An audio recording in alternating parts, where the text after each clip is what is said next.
Welcome everybody, my name is Charla Reed. I'm with the Accurate Rater Network, and today I'm here to tell you about how to successfully implement your company in the Retrofit Exchange. So if you have an energy retrofit company, I'm going to help you get it up and running. My assumption is that you've already set up your company and followed the setup process, so we're not going to talk a lot of basics, but this is the step 2. This is actually running through how do projects flow through the Retrofit Exchange and what are the different levels of user permission. So our discussion is going to be project flow and then all the different hats that someone might wear. If you're a single person operator, you might be wearing all these different hats and need all these different permissions. If you have a larger company, you may have a lot of different people wearing a lot of different hats. So we're going to talk about those different things. Ken. Thank you. If you're online and you want to follow some of the screens that I'm going to be going through, this is where you log in to get to the Retrofit Exchange. It's www.retrofitexchange.com.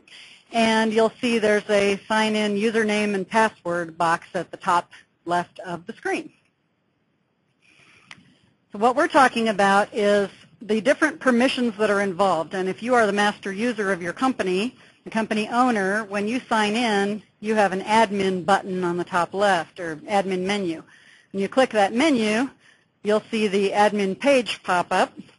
And on the right-hand side of that is Add User. Well, when that opens, then you see there is a whole lot of different user permissions, all of these boxes in the bottom center right now that say no, no, no, no, no. Those are the different things that we're going to talk about is who are these people, what do they do, what do these different permissions stand for, or what do they stand for? The bottom button is very important. That's the active box. We're only going to talk about it once, so pay attention. When you set up a user in your system for your company, make sure you flip that no to yes, or that person will not be able to sign in. So they need to be made active. The rest of these we will go into in detail here. Again.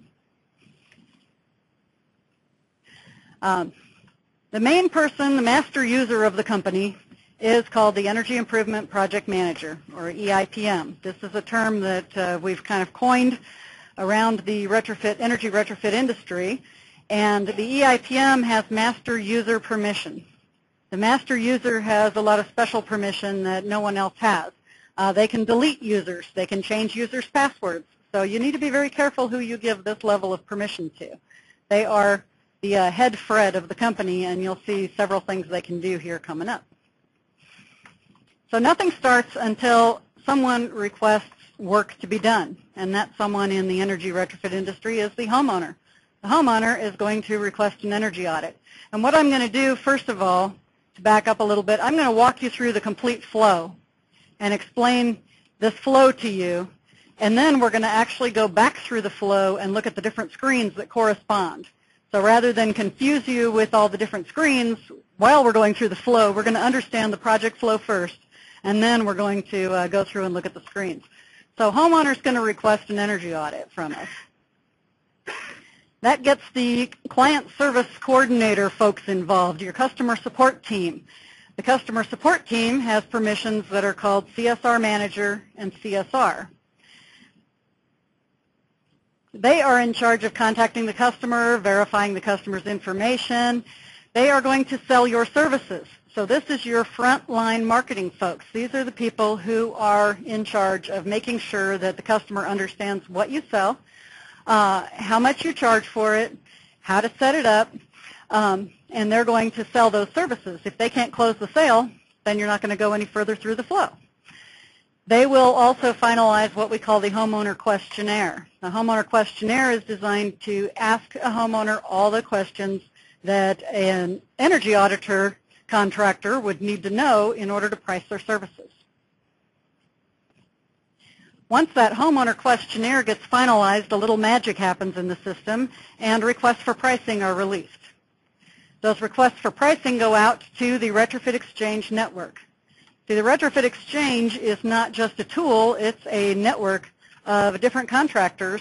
It's LinkedIn, it's Facebook of all the people involved in the energy retrofit industry. So when someone signs in and says, hey, I'm a BPI building analyst, I do energy audits, they get signed up, and I do them in the county where your customer lives, they're going to receive a request for pricing for those services because now we know we need an audit. Tell me what your pricing is for this audit. Well, who handles the pricing in companies? Who handles the coming up with, here's how much we're going to charge, here's how much we're making, here's the financial arrangements for everything? Well, we call them bean counters. They have the accounting permissions in the system. So you've got an accounting manager and an accounting user permission, and that's who's handling those things.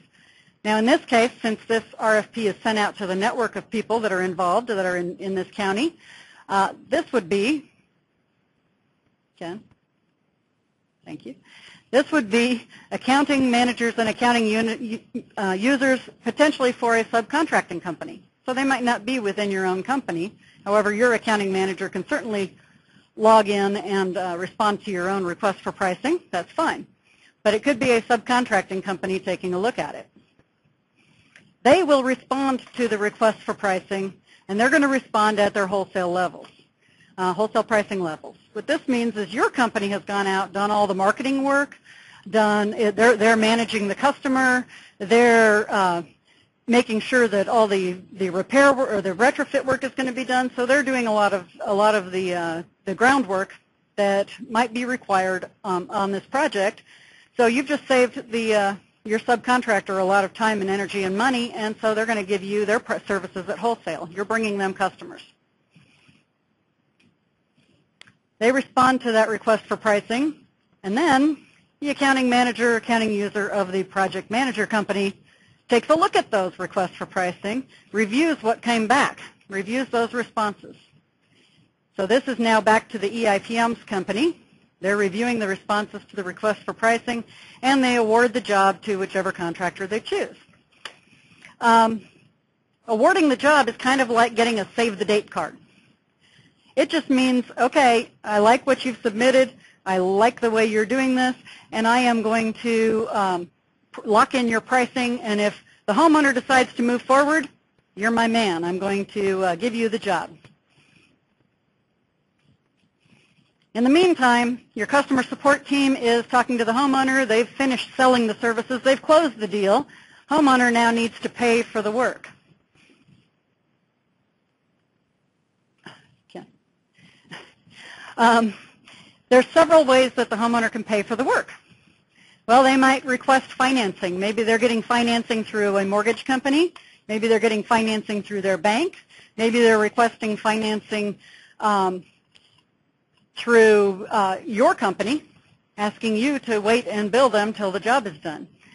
They could also be going through a program. Maybe they're getting funded through one of the Home Performance with Energy Star programs. Maybe they're getting funded through a LIWAT program, but they could be getting program funding. They might just pay you with a check, use their credit card, or some other payment method, but somehow that homeowner has to enter into a contractual relationship with you to say, yeah, I'm going to pay you for doing this work. You're going to get paid one method or another. The customer support person receives that payment and lets the system know, hey, we got some payment from this homeowner. They work with the homeowner to schedule the audit. The homeowner also, at this point, can sign a utility release, which allows the energy auditor to get a history of utility bills and things like that to do their research and analysis. And a very important piece in the Retrofit Exchange tool is they have to start the project. The Start Project button means, yes, this is a real project. This person isn't just calling with interest. They actually want to schedule us. They've paid us, or they've agreed to pay us in one method or another, and they want to do this project.